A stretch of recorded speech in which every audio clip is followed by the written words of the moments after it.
pucks on net and driving it, making it a hard night on them. Hey everybody, Ryan here. Hope you're having a good time. Great day, great morning, maybe an afternoon, who knows. We're still a couple weeks away from hockey. Spring training.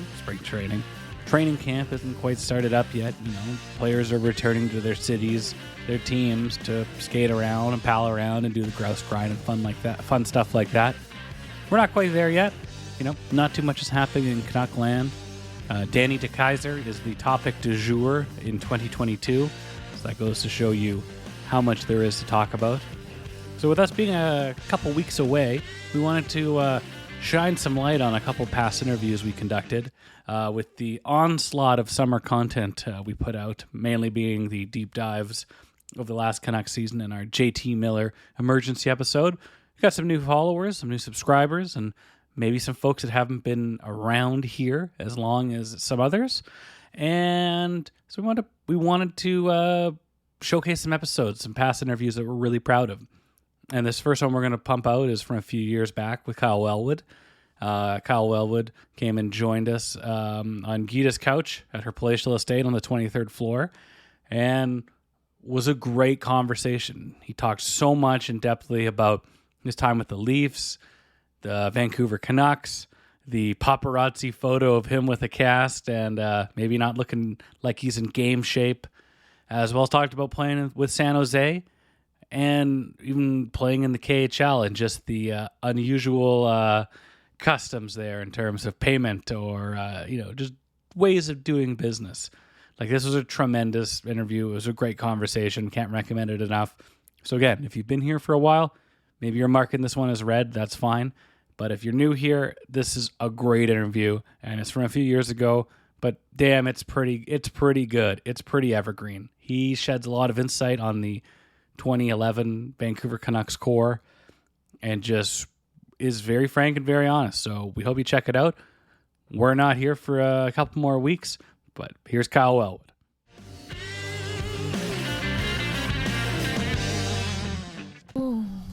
Kyle, how much of the playoffs you been watching? How much hockey are you watching these days? A lot more than I have the last couple of years. Okay. I think I sort of like a couple players and teams and combos now. So what do you like? So I like Pittsburgh with Kessel, Malkin, and Crosby on the same power play. Mm-hmm. That's fun. And then you got Edmonton, which I like too, with Draisaitl, McDavid. Those two guys Do are you good, find, I don't know who you cheer for. You're from Ontario. So are you a Leafs fan? Because we end up watching a lot more playoff hockey when the Canucks aren't in it. Yeah, it's really lovely. Yeah, I've always just liked players. I really don't care who wins or what the teams are, but it's fun to watch good players play, especially when they get to play on the same team. So usually when, two or three really good players are playing together, it makes fun hockey to watch. So I was always a Red Wing fan growing up when they had the Russians and the other everybody players. We were all yeah. All the Ovs. Yeah. I think we went through Can you name all of them? How many Ovs are there? They're the 5-man unit. Fedorov, Fetisov, Kozlov, Konstantinov. Oh, there we go. Larionov. Oh shit! Well, you got the extra one there, bud. Is Edmonton as real? Is Edmonton a real deal team from what you're looking at, from what you're watching, or is it McDavid and then a bunch of coattail riders? Well, they have two things going for them. Well, number one is they have McDavid. I hear he's pretty good. He's got a lot of speed and he's outstanding. And the other thing is they've got size and their big guys can handle the puck, which doesn't happen all the time. So, with Lucic is a good stick handler, and Maroon actually can shoot and get to the net. And then you've got Draisaitl, who's sort of like the total playoff package, in my opinion, because he's got size and hands and can shoot. Yeah. So those three things in a playoff time, you can't really have matchups that hurt you because sort of like a Malkin, they just can bully their way to the net sometimes. How good of a hockey player is Ryan Kessler? You might know him from a couple of years. I like what Jim Houston said about him the other night. The villainous Ryan Kessler. Yeah. Is he villainous? He is. I played against him when we were in the minor leagues. Right. Little Caesars League? No. This is the AHL? in Manitoba in the AHL playoffs. Okay. He covered me, and it was a nightmare. because normally during the minor league season, nobody really gets on each other. Yeah. Really? You can be a little bit of a pest, but there's too many brawlers and guys that will really lose their mind, and there's nothing you can do about it. There's no real repercussions that you wouldn't do it. Yeah. But come playoff time, he was just really hard to play against. And I knew then that he would be an excellent checker. He didn't have the offense at that time at all. No, Even when I came to Vancouver to the Canucks, he wasn't considered an offensive threat. He was the two-way guy that got stuck with Matt Sundin, and then all of a sudden, he can score goals. He could shoot. Yeah, he started shooting. We saw Matt's, and Matt's has the hardest shot in practice. Really? And just hurts everybody with it. But just get out of the way. Isn't that like a faux pas in practice? That's what I mean, but you wouldn't say anything to him. Everybody else couldn't. Yeah. But he would come, like you passed to him on the half Yeah. wall, and there'd be 2 or 3 people in front of the net practicing power play, and he would wind up, put his head down, and try to go top corner. And you'd just be like he would hit you in the neck or something, but you couldn't say anything to him. Would he be one of those guys then for you? If you watched like the Red Wings, you would have caught some Leafs games too. You're about the same age as us. Like Matt Sundin is almost like a Hall of Famer when you get to the Leafs.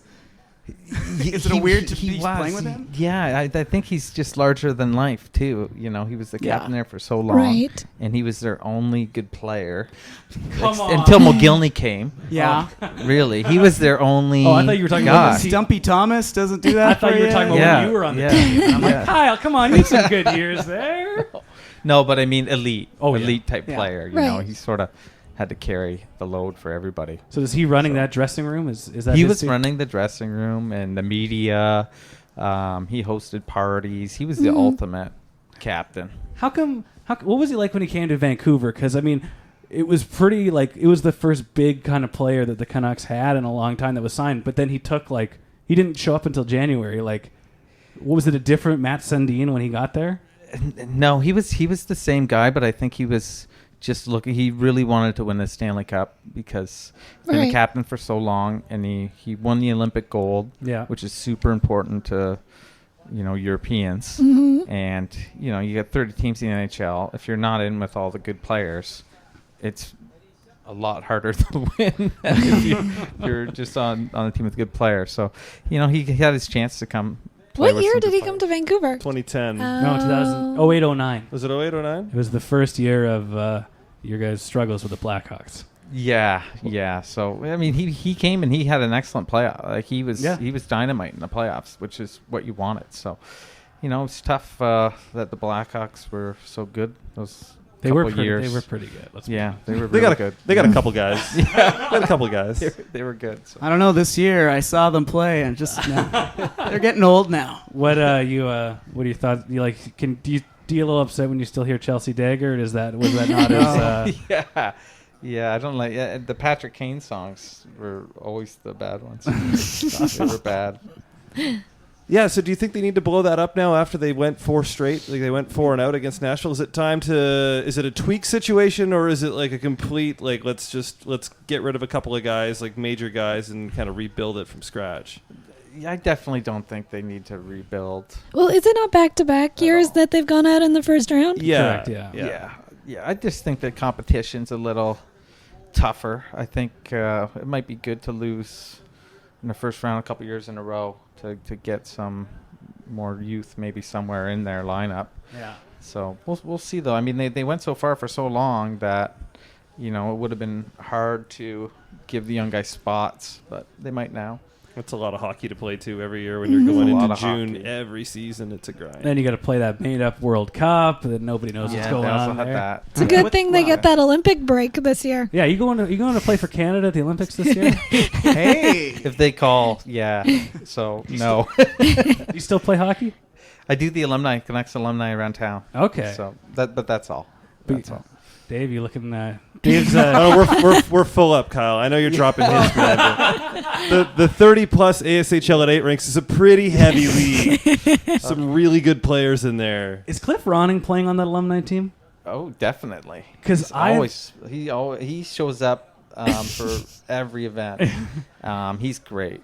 For he's one of the guys that Yeah. any alumni thing. He's Who always else shows there, up for those things? McLean Playing center. McLean probably does the most. Okay. And then Ronix and Lume are tied for number 2. So. Yeah. But we've got pretty good crew that always comes to all the events. You're beating the shit out of those Vancouver Fire Department every night, aren't you? I didn't know it until I came here, but haven't been beaten in, I don't know if it's 2 decades or 15 years, but it's a long time. And I thought you let the other people win. Oh, You were down in the game, and I didn't think anything of it. And they were like, "Let's go," and I thought they were kidding, and then. Sure enough, they're like, "No, you go score." you're like, that's why you're here. We need young guys. Let's go. You're like, Kyle or Ryan, you experienced the team before Kyle got there, and Dave Babbage led you you played out. against the They alumni. do not guys. take it easy on anybody. We did a pro-am game, and where Paul and I worked at Schaap, like nobody played hockey except, and I'm like, well, I'll do it. And so I borrowed Dave's gear, and I went out and played, and I spent most of the game. It was never the same either. It never went back to the regular smell. Oh, I mean, we can talk about. I did the ultimate hockey. I had to burn it. I did the ultimate hockey player faux pas, where gear was just thrown into the bag. There was tape everywhere, and like you can look at him now. I'm upset all over again. He kept the bag closed for a month. Everything is like, I keep everything separated and clean. And It was Dave Babbage. Don't blame Ryan. He didn't know what was what after we got out of there. So anyway, it would be Babbage. I was skating up the wing, and it wasn't even a body check. I was just wasn't looking, and this tree trunk of a man of Dave Babbage was just standing there, and I plowed into him, and I've never been hit. Like if he was trying to hit me, I'd probably be dead, but it was the hardest thing I've ever felt. And I had this wireless mic on me because we were shooting a story, and I fell on the mic box, this big hunk of metal, and I had this giant bruise on my thigh, and it was.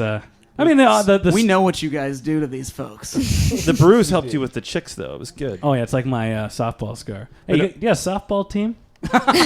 No. You looking to play? No. I once played on a dodgeball team. Don't bite, man. They've been trying to get me to play for a while. Don't bite. He's got a bad knee. He doesn't know what he's talking about. We have to do a sponsor read. Am I doing that this time? Yeah. And Have to. We'd be happy to do a sponsor. Yes. now, actually, I should show this. Normally, we have like a rundown, like a cheat sheet of things to talk about. On this, all we have is our script for image optometry and the printout of your Hockey DB page. So we'll talk about How you only got 4 penalty minutes in 3 years. how the hell do you do that? That is impressive. That's like Chris Tanev stuff right there. Are you doing something special out there to only get that few penalty minutes, or like? I think I had a streak, and I had to just keep it going. So you never know when you're going to get a penalty. Lots of times it's just random high stick or something, Yeah. Do you remember what it was?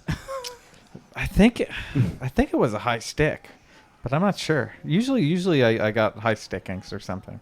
Well, I mean, you're not the tallest guy, so you'd have to really hit him right in the I'm going to face. catch you on that. I got 4 minutes on the way over here. All right, PMAC. All right, you want this? With all the options out there, why is it that so many people, including local sports pros, trust their eyes to image optometry? Now, you're a local sports pro. Is this true? Do you trust image optometry? Yes, I would trust them completely. Do you wear glasses, Kyle? I don't. They told me that my eyes are great. So But if I trust them. If you did, you know where you'd go. Yeah. Yeah, there you go. Well, it could be the online prices with bricks and mortar service. Could be the testimonials from folks like Kyle Wellwood. Could be the direct billing. Or it could be that they're the only ones to offer a doctor's eye exam and a complete select pair of glasses for just $89.95. That's Alex McGillney, Sergei Alexei Morozov. Sergei. An unbeatable deal that'll ensure you catch your next match in glorious HD. I legitimately have noticed that lately. I've been wearing my glasses from Image Optometry, and things are way better. I was at a concert Saturday night. Oh, man, I could see that they were, people on the stage.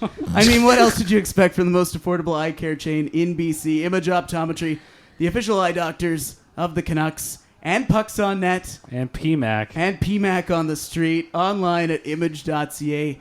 Imagine more for less. Or, sorry, Image what?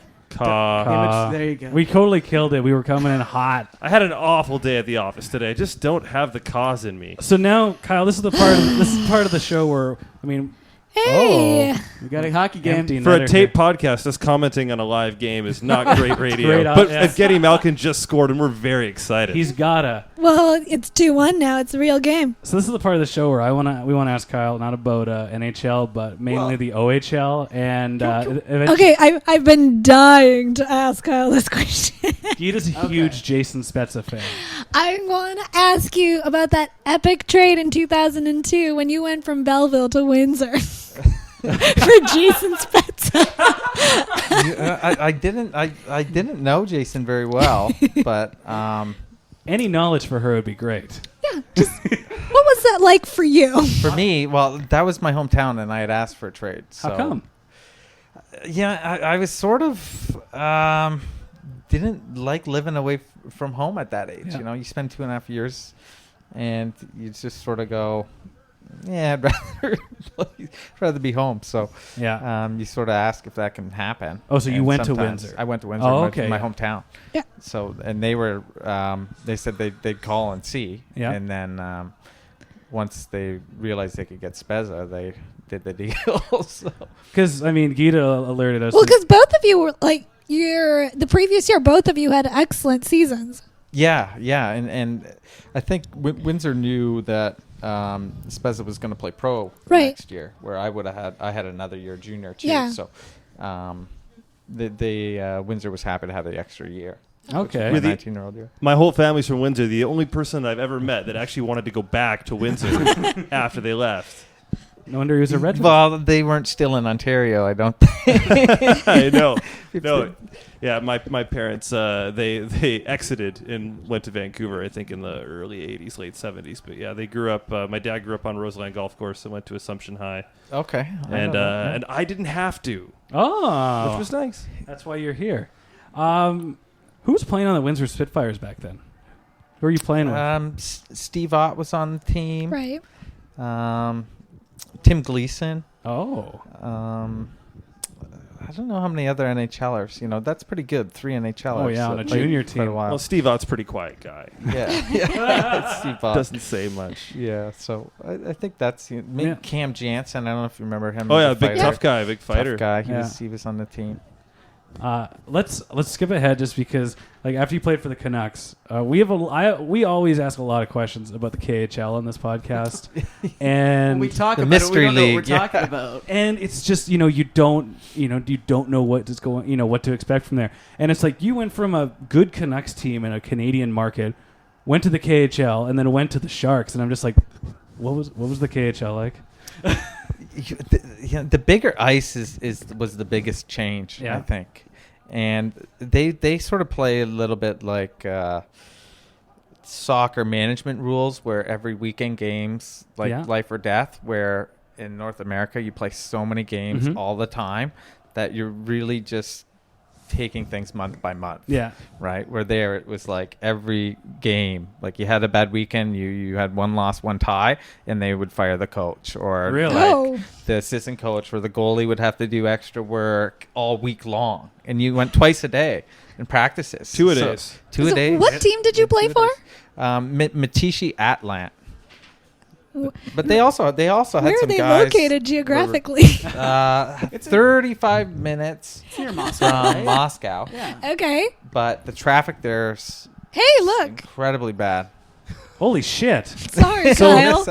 So did the coaches all speak English? Was it mainly Russian, and you had a couple other guys you could kind of stick with who were Russians who played in the NHL? Well, the coach at the time, Nikolai Borshevsky. Former knew him Leaf. from Toronto. yeah. A little bit through acquaintances, and he said like, "Oh, it's great, I'm the coach." And then when I got off the plane, he had one practice with me, and then he got fired. So I got my gear, had a practice, and then they brought in a coach who spoke English Okay, for 2 games, there's which half the was, which was battle. okay. I played quite a bit, and then they let go of him too. But he was sort of interim. But and then they brought in a Czech coach who spoke Russian, and I started sitting a bench. What's Like right off the bat. First game was 2 minutes of ice, He's And like, oh, that was Canadian it. guy, And I was no? like, yeah. He's How like, what's the language barrier like if you have if a Czech coach speaking Russian? Like how much did you know any Russian outside of the no, I didn't. know open any closed Russian. door? Like We had maybe 4 or 5 guys that knew English though on the team. So what? I mean, it's hockey. Yeah. You know, at that stage, didn't matter too much. Okay. But to him it did. So It's an interesting experiment, though, for a North American player to go over there because you have so many Europeans over here. Like Trampkin, when he first got here, didn't speak like a lick of English. So it's kind of interesting to have the shoe on the other foot. it definitely was, and How- it how was fun. How I liked easy it. is it to like adapt to a country like Russia? Because like there are other parts of Europe where it's easy to get around and communicate, but You know, it's hard. I think it would be impossible if you didn't have some sort of services. But they Right. had guys from years before. Who, Okay. And they had already had things set up. So I had a driver to take me to the okay. apartment and back, and he spoke Russian and English. And Yeah. he'd go to dinner with you, take you to the mall, and, you know. Did your make sure family you're go fine. with you? My wife came about a month in. So Okay. she was there I think I was there for almost 4 months. So she spent 3 months there. Overall, a good experience, though? Not too bad? Looking back, yeah, it was great. At the time, it was after about a month, and I wasn't playing. Yeah. I was just literally in the game 30 seconds, 40 seconds max. But I practiced all the time, and I was just sitting on the bench. So was it easy to get out, like come back to North America? Well, the problem, there's always problems. They do a lot of roster changes there all the Okay. time. Yeah. Coaches, rosters. Yeah. It's like a weekly event. Totally. Like, this guy had a bad game. Let's move him to this team, and a new guy comes. It's just a lot more turnover. Yeah. Like, to switch contracts isn't a big deal. Like when the Keane- NHL, you can't just move guys back and forth. Be like, oh, we want a different power play guy. We call a different team. and Really? just switch. Right. So then- was there a chance when you're playing there, like because you weren't playing and there's so much turnover, were you like, well, shit, were you thinking that you were going to get cut or go to another team or? They offered. They said they had lots of chances to go to different teams. Yeah. But they weren't anywhere near Moscow Oh, or gee. a major city. Yeah. And I was just like, sorry. Like, You're just Googling it on your yeah, phone? there was. Yeah, Whoa! yeah. That's Siberia. Because Moscow has everything that you could possibly imagine. Heinz ketchup. They have all that. Oh shit, you're English set. grocery stores. You know. McDonald's. So it's Yeah. like, Siri, where is Ufa? So let me just It's Magnitogorsk. Magnitogorsk, Now I just have- Chelyabinsk, now I and all just that, yeah. have this mental image of you going into a Russian grocery store and you're like, oh geez, and then you see the Heinz on the shelf. Like, okay, we're gonna. They're be not in It's those. home cooking. They're not in those. You have to go to the English ones, which are like 40 minutes away. But you stock up. But there was no no problems with your contract or anything like that. I had there was problems. with Really? it. Yeah, well, they had two. They had, I think it was Rene Bork and another player they had in camp. Okay. Because I came after all the NHL camps. So they had already had maybe 8 games of the season in. Yeah. And they had already fired 2 North American players and had to buy them out. So when I came on the team, Yeah. I played the first 5 games, did well, everything was great, but they went through 2 coaches. And then when they brought the next coach in, he told management he's just going to play Russian guys Oh. and like really Yeah. pro-Russian. Which they sort of liked, but then they were stuck with me. So they offered to move me, and I said, no, thank you. Like, just, Yeah. But they said, okay, well, if you want, we can't do anything till after the year because I don't want to buy anybody else out. Like, the Okay. owner's not going to like that. So I just sat and... How long is the season? Like, is it like a typical NHL season from like October to whatever? April? It starts way earlier. It Oh. starts in, like, June. They'll do, like, 6 to 8 weeks of training camp. Okay. And you Whoa. want to miss that because that's Jeez. like You want to a miss 10K run followed by the workout, and then stay in a hotel, nap, have lunch together, then do some sort of practice. Like it's sounds like rough. a boot camp. And the ghost of Viktor Tikhonov comes out and just makes you run suicide. It's just a hologram. Exactly. Like, run the sidelines, run. Yeah. No, a friend of mine, one of my good friends, played in the Zagreb team in Croatia, and he's still trying to get paid. That was 2 years ago. Yeah, I believe that. I mean, I left without knowing for sure if I was going to get the buyout. They promised to offer me buyout for the rest of the season. And, you never know for sure. Yeah. And they ended up paying it. So It was ruples, too. It wasn't U.S. dollars, it was ruples. Which you isn't get really paid in safe. Ruples, and it's in their bank. And you can't even get it out of Russia. I had to fly back after I ended up on the Sharks. Yeah. And I had to fly back in the summer, go to the bank, present No my passport, way. show it to me, get it back, and then went right back to the airport. Of course. It was like an hour to the bank, and then like from the bank back in the car. If I came to you, Kyle, and said, I've got this offer with a KHL team, what would you advise me to do? I always tell people go for it. And like, what's your other offers first? But Well, that's what I want to ask you. Like, you don't have other offers. It's great. what were your offers on the table? It was a two-way offer. Arizona had said that they'd just come to camp, and I showed up and they said, okay, sign this tryout, but we've got you on a one-way for a center spot. And I said, okay. And then this is 2 days before camp. Yeah. And then the day before camp, after, literally I signed it in the locker room tryout. And then the next day they signed Eric Belanger to $700,000 contract. The exact same one I was going to get. And they were just like, sorry. We got to, after they said, we'll play a lot in camp. We'll showcase you. Yeah. We'll tell other teams are available. And then they said they offered me a two-way contract. But at that point, the Rush KHL was paying a lot. Oh, okay. So it was like, okay, do you want 60,000 or $1.2 million? It was like, But you got to go back and get it. yeah. So, And this was the same team that Ray Emery, I think, fought a trainer on the team a couple years Ray before. Emery, Were you yeah.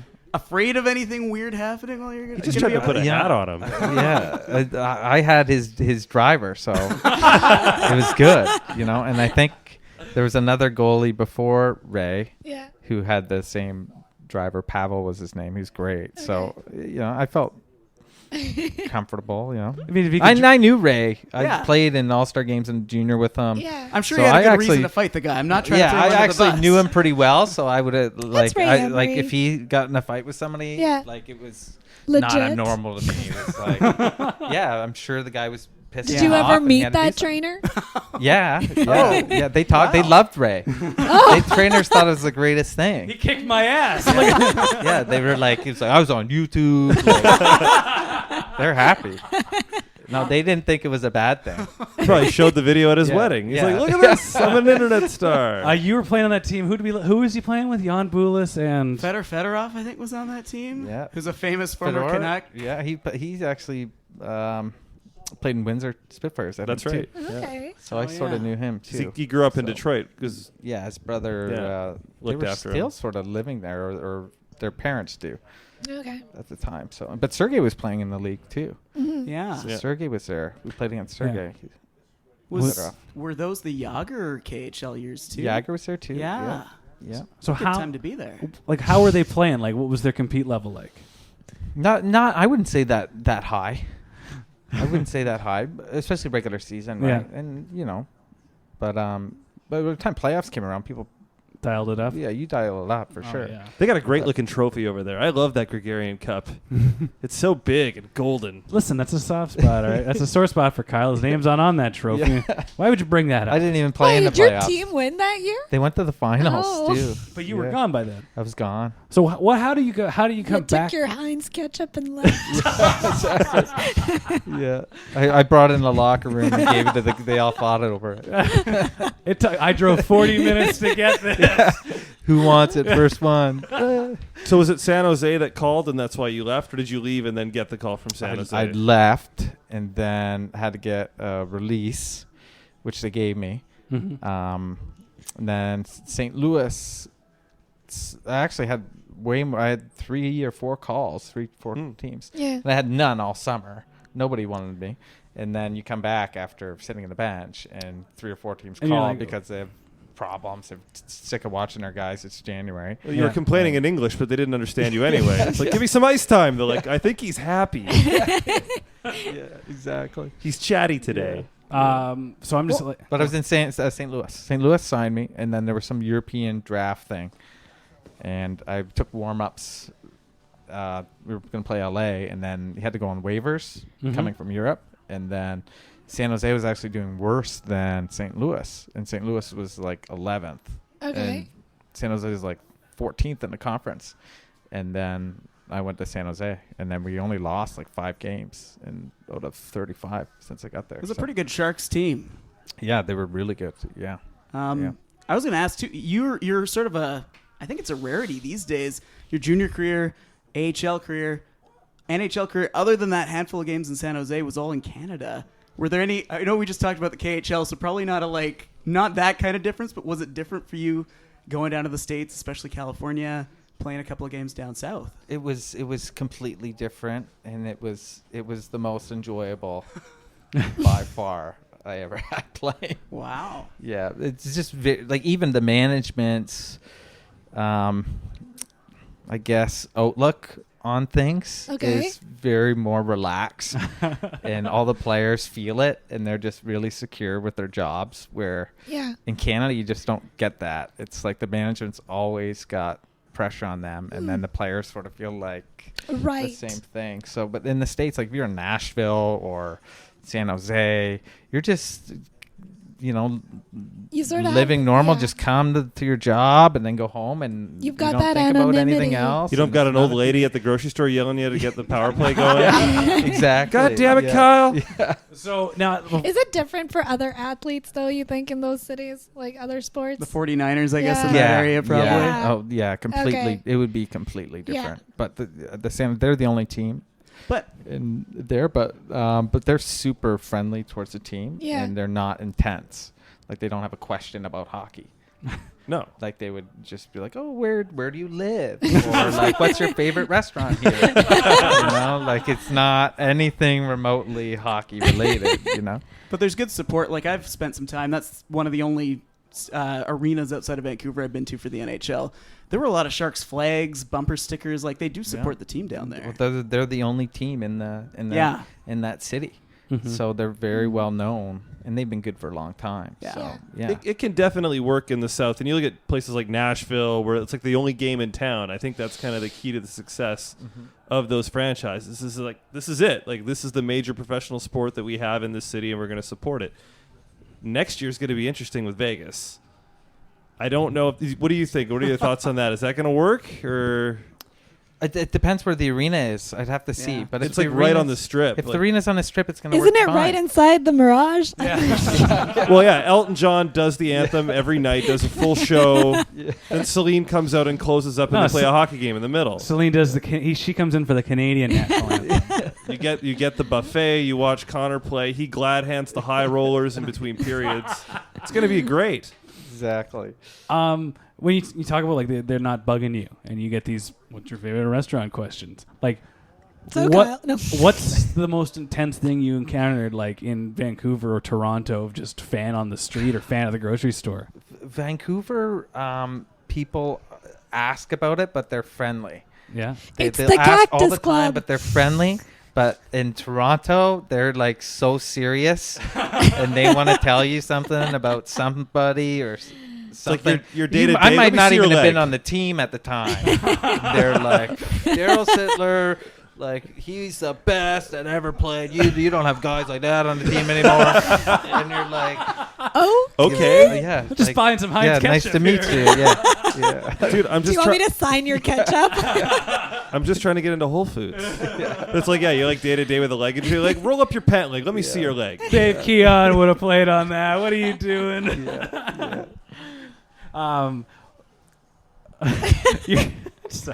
You're a Canadian kid, and you're like you played for two of the out of Montreal, like two of the biggest Canadian markets. Hey, Winnipeg's a pretty good city too. You played in all the Canadian markets. Great. Almost. What in Half. is it hard for a Canadian player to want to play in Canada when they go to San Jose and they have that relaxed atmosphere with management that's not busting their balls, and they're playing good hockey, it's sunny every day, and they're not getting hassled? Like, is it hard for a Canadian player to want to play in Canada if they get that taste? Well, I think anybody will play on a good team. I'll say that. Yeah. So it doesn't matter where it is. If the team's going to be good, you're going to go play there because it's fun. Yeah. But if the team's going to be bad and, you don't want to get stuck somewhere in Canada on a bad team because there's a lot of media and that's all you're talking about most of the day. You're not talking about the Canucks, are you? Nikita Trankin. I wasn't even thinking that. I was thinking about Edmonton when they were bad. And I was like, Yeah. So like signing on the Canucks for the next couple of years would be in the offseason, we can show Kyle Okposo the Sea to Sky Highway and the seawall all we want, but he's not coming. Yeah. He's not coming. They don't play. They don't play a half a game here. Yeah, that's true. There's a couple of of teams you've played on that I'm really curious what kind of coach AV is.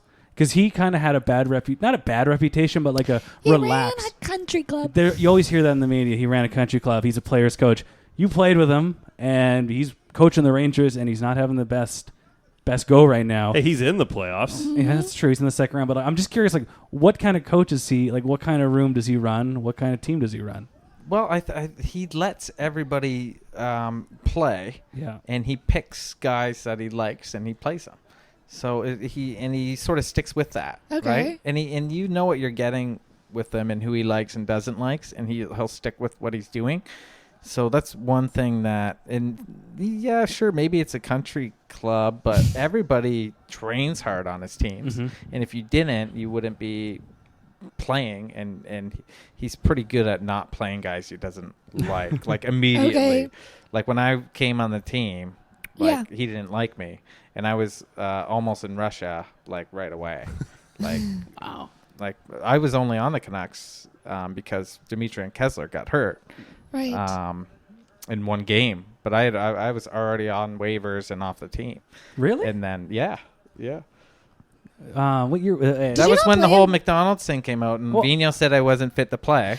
You so brought I was it off up, the not team. us. And he had eyes everywhere. He had that kid. It's a major market. He had his spies in every single fast food restaurant in Vancouver. So that photo was taken before you were a Canuck? That the outside photo was a paparazzi photo. Yeah. From my pool. I had an enclosed pool, and it was all mostly seniors. Right. And this is your somebody came through the bushes with a lens, and all these old ladies were like, "Hey, I think I got to take pictures of you." And then literally we got up, it was like, what? And then some guy ran to his car. This is in this really quiet outside of Windsor neighborhood, and sped off in a $2,000 beater car. We were like, "What was that?" Such a Maple Leafs type of situation. But And then the next day, it was in all these papers. Bizarre. So weird. People seem to forget that you had some sort of cast on your leg at the time. Yeah, so I had 3 groin surgeries in a row. Okay. Yeah. That's and fun. I wasn't able to train Yeah. very well for 18 straight months. And then my first day training back, I broke my leg. Holy shit. And then I was just... And again, so when that photo came out, you weren't even a Canuck? I wasn't a Canuck. Or I may have been picked up because once I broke my foot... Yeah. Before I broke my foot, I was still in the Leafs. Right. Then I broke my foot in May. Yeah. And they just got a new GM, Fletcher. And then he called me in the office. He said, "Hey, can you come to Toronto?" I was like, this is 12 hours after I broke my foot. I'm like, well, I just broke my foot. I mean, it's a Tuesday. I can't drive. It's my right foot. I can't drive there. So, maybe I can organize a ride in the next 3 or 4 days or something. Yeah. And, Pavel will bring he's you. He's like, no, come in. No, come in. You got to come in tomorrow. Nobody can look at your foot. It's in a cast. Yeah. And I was like, okay. So I managed to get my way up there. I didn't drive. Yeah. It's Cliff Fletcher, so he won't Skype. He doesn't know what that is. Yeah, so I went up there. What? No, Skype? What? Took my crutches, limped my way into his office, and it was a 4-minute meeting, and then I was on waivers the next day. So Can you wave? Oh, that's great. Can you wave somebody who's injured, or was this in the off season? This is off season. Oh, okay, yeah. Remember when you had your tonsils out and we waved you? Yeah. No one picked you up. That was a tough year. Well, I was saying, in that photo, you still look better than I've ever looked in my life. So, I mean, I didn't get it, at all when it happened. Was there McDonald's on the table? No. Oh, because you said the McDonald's They were in thing. the people when I came on the team after. Yeah. after I came back. Yeah. Like Vigneault said, I came back. I lived in Vancouver. I trained with the Canucks staff Sure. all summer. Yeah. And so Vigneault knew what shape I was in. All the staff knew. But Yeah. Vigneault did not want me on the team. Oh. So he just buried me and said, like, an exhibition because Gillis signed me. Yeah. Gillis and some of the scouts like me. And then he just buried me and said, like, he's out of shape, can't play in this league. And then You're like, bud. so he didn't want me. So they're like, okay, we'll put you on waivers. Hopefully somebody picks you up. And then they tried to sell my contract to Russia. And they're like, we Jesus. actually got a Russian team interested in you. And I was like, okay, sure. And I was just hanging around Vancouver. And then right before I was leaving, I said yes to Russia. And then Kessler and Dimitra both got hurt in a road game against Chicago. Right. And then they called me and said, actually, we'd like to have you That on the is- team. Oh, wow. So how do you face came AV? back on. How do you face AV? Yeah, after so then those- you got to play with them for 2 years. Like, thanks, AV. Like, I know you really want me to go on ice, but yeah. Like, So- what's the conversation like after that when you run into him in the room, like, or the first time you meet him? Like, Nothing. You hand him You a don't quarter have a pounder. conversation. I mean, you don't really have conversations with coaches that much, except for Really? the top guys. Like, yeah, no, they run their team, and Right. and that's it. Like, you don't need to have very many conversations with them. But Quick- I ended up scoring like I think I had 8 goals in the first 11 games, Yeah. or something like outrageous. And We were all and then fans. it We ended were up all staying ad for 2 dropping you years. like crazy. I'm like, I gotta get Wellwood. Yeah, yes. But no, yeah, that's got to be a good feeling though too. Like, you know, give him just a little stare down on the bench. Yeah, How it do was you my like me only now? goal scoring streak I ever had. I think that's like a span, and it just happened that way. So Talking about coaches, Eric's coaching in the OHL now. Is this something in Kyle's future as well? definitely not. You know, there's some people that are like really pro hockey. Like the Canucks hired Travis Green. Yeah. I played with him in Toronto just for. I think he was just retired or just about to retire. Mhm. And, you know, there's some people that are just total hockey, will talk hockey Yeah. all the time. And there's a couple people in the league that are playing hockey but lost interest when they were sort of teenagers or in Yeah. their Yeah. 20s, and they're just like, oh, let's talk about something else. But that everybody still talks hockey. Is that job. is that what you kind of were like? Yeah, I was like that. So sorry for inviting you over to talk hockey. Geeta and I have we have a bachelor podcast. You can come on that anytime at all. It's fine. So We are the same way. Once the hour wraps up, we don't want to talk hockey with people either. So that's the whole point of this podcast. There's more to life than hockey. But hockey's pretty fun. So tell us. Was that the segue to tell us what's going on? in yeah, let's life? talk about HeadCheck and Yeah. so what's the story with this app? It's So timely I guess because that is hockey related. yeah. For a guy who In doesn't some like way, hockey, you're doing a hockey app. Well, I guess it's not a hockey app; it's an Yeah. athletics. Yeah, the CEO and co-founder, he's actually a rugby player, so I guess I'm not going to say it's hockey, but Okay. he's in Canada and Well, doing how it. did so you get involved with this project? Washington won. Oh, shit. Oh. I like that you pointed that out. I found it through a friend of mine who is in the finance community and said, hey, check out this presentation. He had helped them through the BC Tech competition Okay. that they ended up winning. Sure. And he said, hey, go see them and just maybe chat with them after and something. I didn't know anything about it, right? And I'd never been to one of these events. And I saw the presentation, and I didn't totally understand everything because there's more science to it. And they've done a headband, which comes out in, over a year because there's regulations and all that stuff that they have to clear. Because we All the down medical doctor stuff that you have to clear. But I thought that their app was even farther ahead than what they were actually trying to, promote. And I was like, actually, what you're doing is the lowest end is better than anything else I've seen. So, Yeah. so let's go for it. So I've never had a concussion. You played in the NHL. Dave's had lots of concussions. Not lots. I've had 3 that I know about for sure. It's not a lot. Have you gotten Yeah, that's a concussed lot. playing hockey?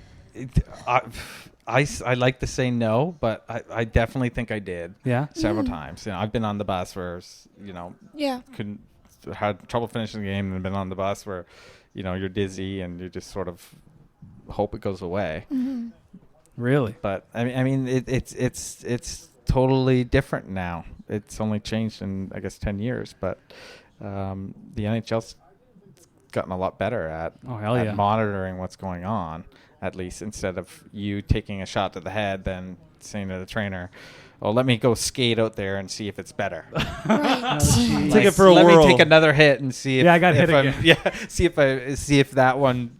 Yeah, if I'm really hurt or not. Scott Stevens didn't quite get my head to wrap all the way around. Jeez. So I'm probably okay. No, I took the app for a little bit of a test run beforehand. Like I still play rec league hockey. Invite's still on the table, by the way. Final game on Sunday. We got a Tuesday. Not the final game. We got people are so intense.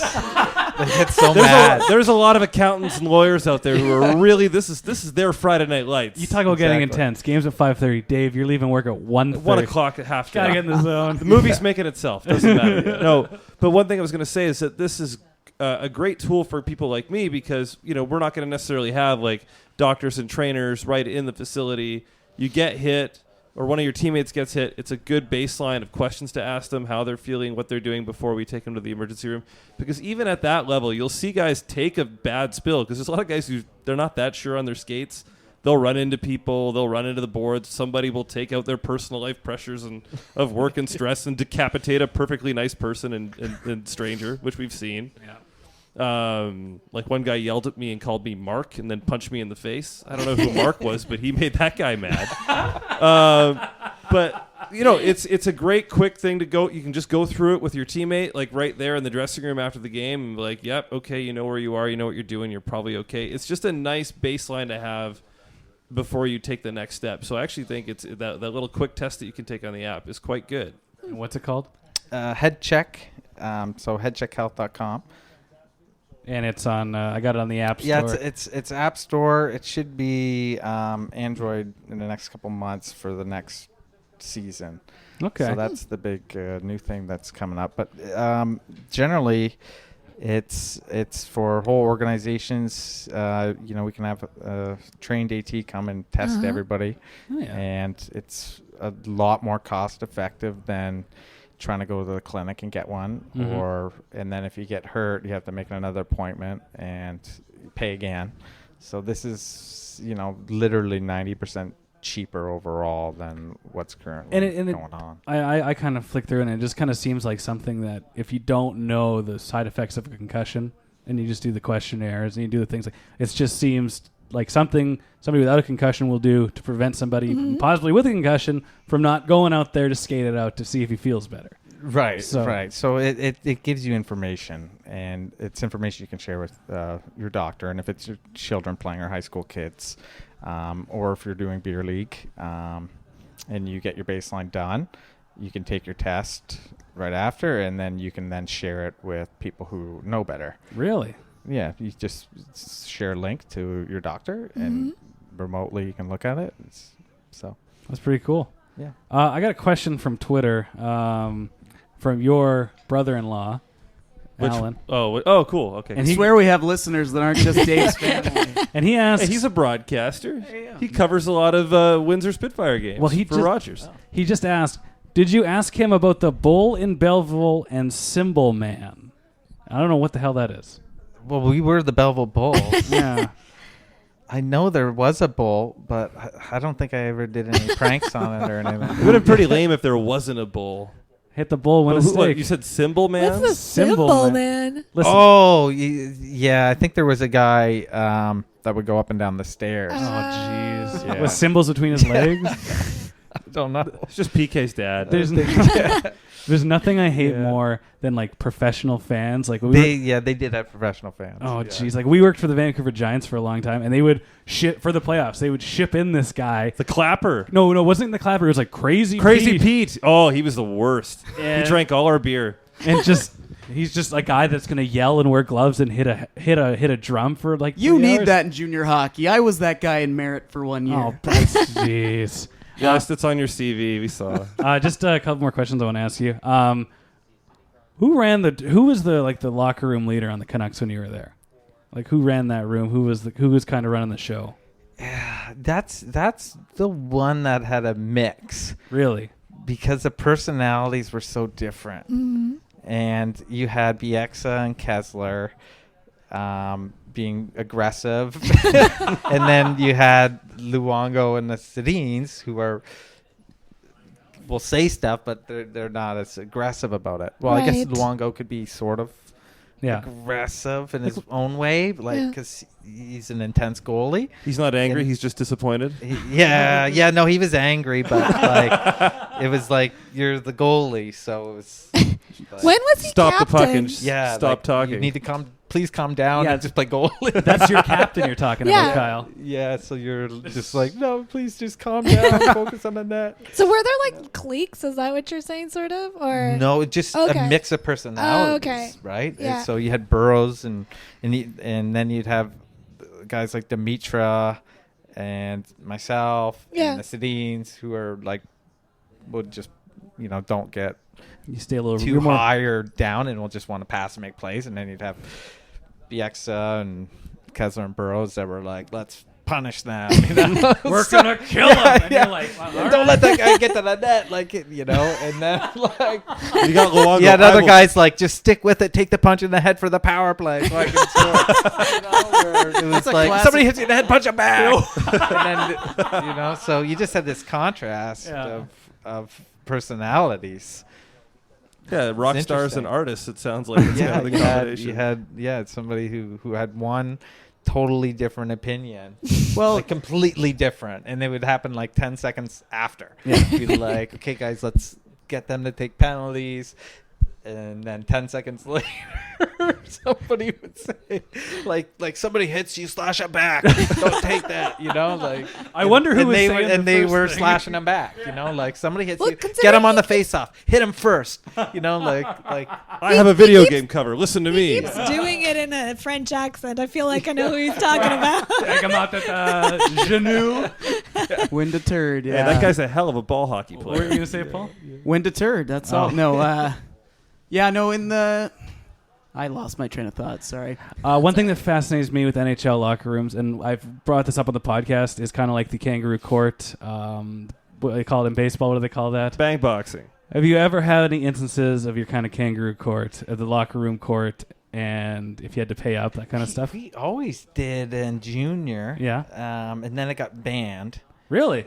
Oh, definitely. We had lots and lots of things that got banned. Hazing. Hazing was banned. Rookie parties were sort of banned. What's a Kangaroo rookie party? courts were banned. Rookie parties where you have a party at somebody's place, and then the rookies would have to do things that aren't supposed to be. They're not supposed to do, or you Unmentionables? would never say to somebody else's kids to do. So it's a tell them good to do reason it. it got banned. Yeah. No, You're fine. My sister Yeah. broke one. My sister was I like the hazing and that stuff. Really? It's fine. So, like, There's got to be a line You got to there. stick You're up cool for with it. yourself. Yeah. You don't want to do it. Stick up for yourself. They had nobody can make you do Did it. Then you- You got to fight if you have to. Did that happen to you? What, rookie parties and stuff? No, like you said, you have to stick hazings. up for yourself. Yeah, but I mean, you have to do something. Yeah. But yeah, you have to draw a line. But that's just learning how to draw a line with what you're doing. Yeah. And so I mean, I don't mind the hazing and all that. Just, Steve Downey kind of crossed that line, and that's where... Yeah. So was this is what I was going to ask earlier? Fedorov, was he trying to haze Kevin Bieksa? Because Kevin Bieksa made the team punching Fedorov, a couple of your former teammates there. Was that a hazing incident? That's a sticking up for yourself and drawing There the you line. go. Yeah, that's just punching first, I think. Probably. So, Yeah, Goes with the style you're punching hitting your first. punching your way to employment. Punching your way to employment, that was the way to go in most training camps. Yeah. It was who's going to come in and fight for their job and We or talked not. we talked about that just last week. Going to training camps. in the 90s. Yeah, that was a trip. My dad would always try to organize tournaments in Whistler where the Canucks would train a lot of the time for us to just go and play at the same rink. And you'd sit at ice level in these inter-squad games, and these guys would literally, from the IHL and the AHL, would try to fight their way into the league. That doesn't really happen anymore, but I'll never forget that as long as I live, the sound of these guys just cracking knuckles on skull. Well, you were playing. You were trying to get on the. You were getting on the Leafs when Enforcers were still in the league at some capacity. Like, It's still a youngster. It was at the time. It was all enforcers Yeah. when I was playing. They were very important to the team and what was going on. So, I mean, I definitely grew up with that. Times have changed, but we also hung out a lot more together. I think that nowadays, when a group of guys hang out together, they'll do things that aren't as responsible as going home and just putting your headphones on and watching Netflix or doing that. And so they've sort of taken that away. They start earlier in junior hockey. They don't let everybody hang out together, really. But isn't the camaraderie good for team bonding and being one, or do you think that they should? Yeah, but There's a is mob that better for the mentality? game or not? I don't know. Yeah. I think nowadays you see the guys are total hockey guys, Yeah. and they go home and they do the right things, and overall the hockey people decided that that's better than having guys just party together and beat each other up and Shakers, boys. Oh, I think we'll wrap. Oh, go on. Could I just one more? I mean, back to the app. That's part of the reason why we are having you in today. Do you have any feelings about the fighting in the game that has been a topic of debate, I guess, lately? I mean, where do you stand, sort of? What do you think we're at with your involvement in the concussion scene now, too? Well, I think fighting is good entertainment for the game still. I don't think just watching the junior players and coming up that it's going to stay, because they're not asked that anymore in junior and other things. They're just not asked to fight each other for jobs or to influence the game through fighting. So it's just going to make its way out. But is there still going to be some of those situations where a star gets hit and then it's like we have to? Like Sidney Crosby getting hit right there. Boy, you're good at this. Yeah, I mean, if that's 10 years ago, Niskanen is Dead on a stretcher for sure. Well, he got tossed out of the game, so like Right. yeah. Bob Probert would have gone across But hallway it would have and been killed him. it would have literally, if you're a star Instant. player and you know that he's a concussion and you also know that he's actually down and he wouldn't be down normally, then you're going with your leading stick first. Really? And you just have to, even if you're me. Have you done that before? Having to stand up for a I teammate? never played with Crosby, so. But I would do it. You do it if it was Daniel Sedin or Henrik. Yeah. And they're the MVPs and you're in the playoffs, then that's a situation where you use your stick if you have to. You Or gotta do whatever. your- You just come in and You stand up for your let teammates. loose. Ryan Miller Yeah, you style. just- Ryan Miller went right after Matt Martin this year. It was one of the best moments of the entire season. That's right. That's a guy I wouldn't go after either. He's from Windsor too. And that's a guy you definitely go stick first, because Isn't you're not Cassian- going to win that. Isn't Cassian from Windsor too? Yeah. Yeah, that's a rough town. It is Bob Probert's Probert. hometown. Yeah. Jesus. And then Yeah, Ty Domi went to high school. Well, isn't it right on there, that too. border with Detroit? You got to be tough. yeah, they got to fight 8 Mile every night. Listen, thanks. This was actually pretty fun, Yes. and we're running on an hour here, so we'll wrap things up. Yeah, our show's never fun. This is the first time I've ever really enjoyed doing our show. Our shows are more like bag skates. All right, now in the 07-08 season, it says that no, we're not going to do that. You're Corsi. Yeah. What's your take on fancy stats?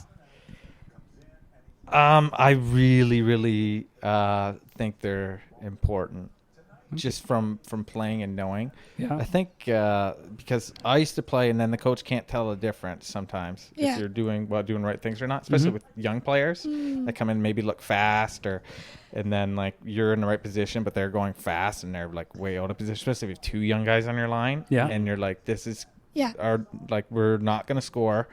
And if it is, we're lucky, and we're not winning at all. We're not controlling play anything. 'Cause they're just- But the they're- coach will think that this guy, look at he's fast, and he's Okay. doing good. So that's the crutch of having young guys Okay. is that you're just like, oh, this is bad, but it may look good for somebody, but like they're just bad. That's interesting. But- Because, yeah, you see the hustle, but he's hustling because he's way out of position. He's just hustling. yeah. Yeah, It's not efficient. There's nothing. He's not even seeing what the other guys on his team are doing.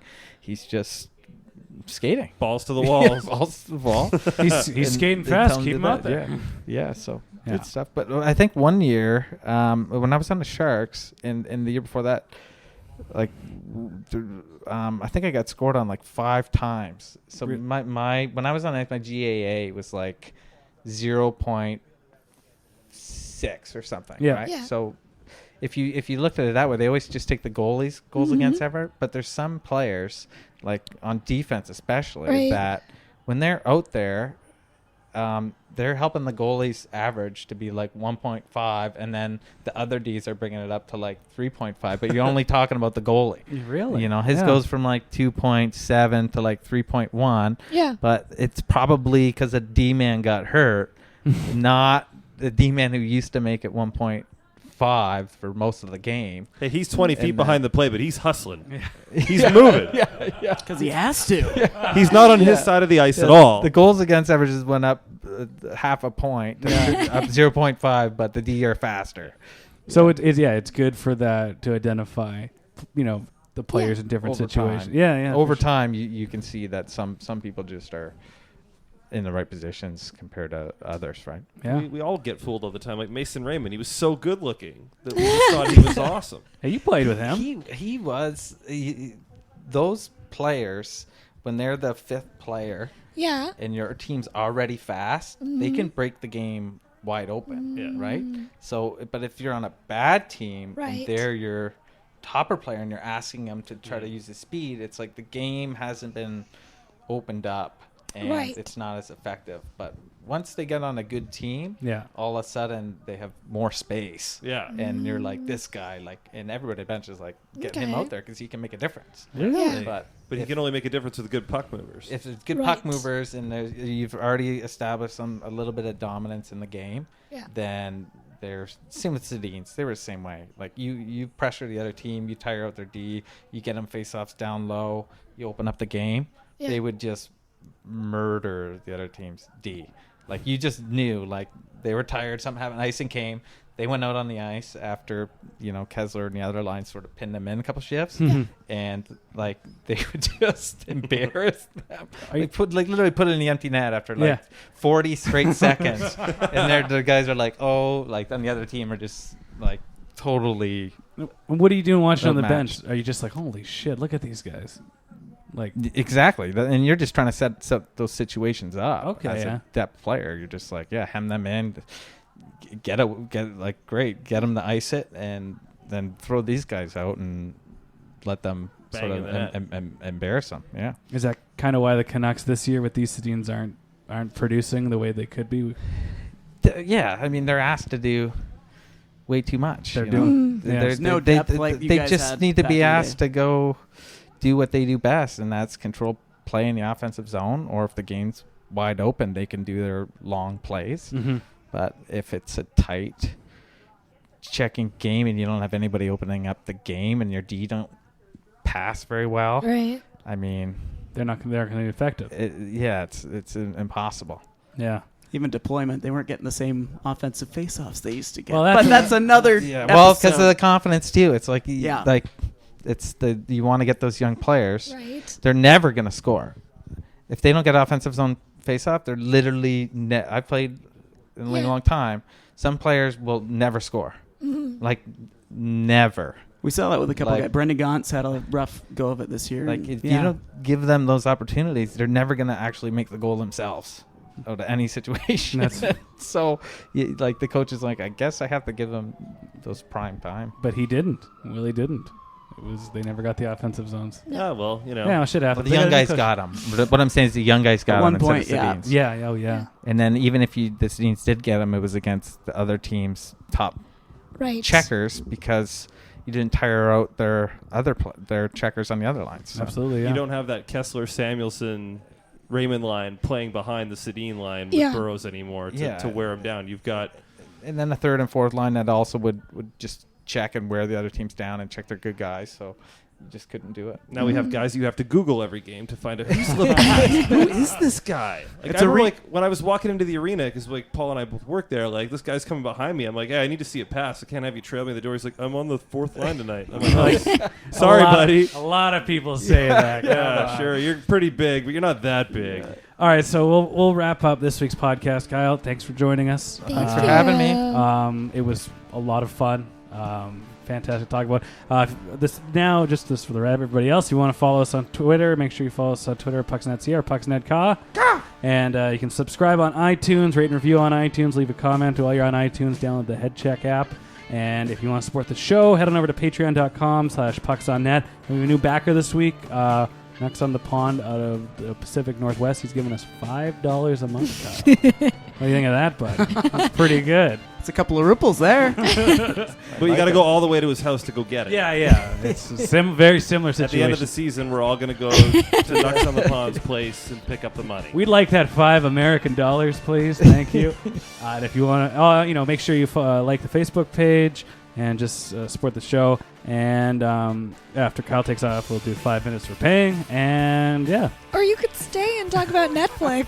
If you want to, we record for 5 extra minutes, and it goes behind our paywall. I can listen. Okay. I got 5 minutes. Get out while you listen. can.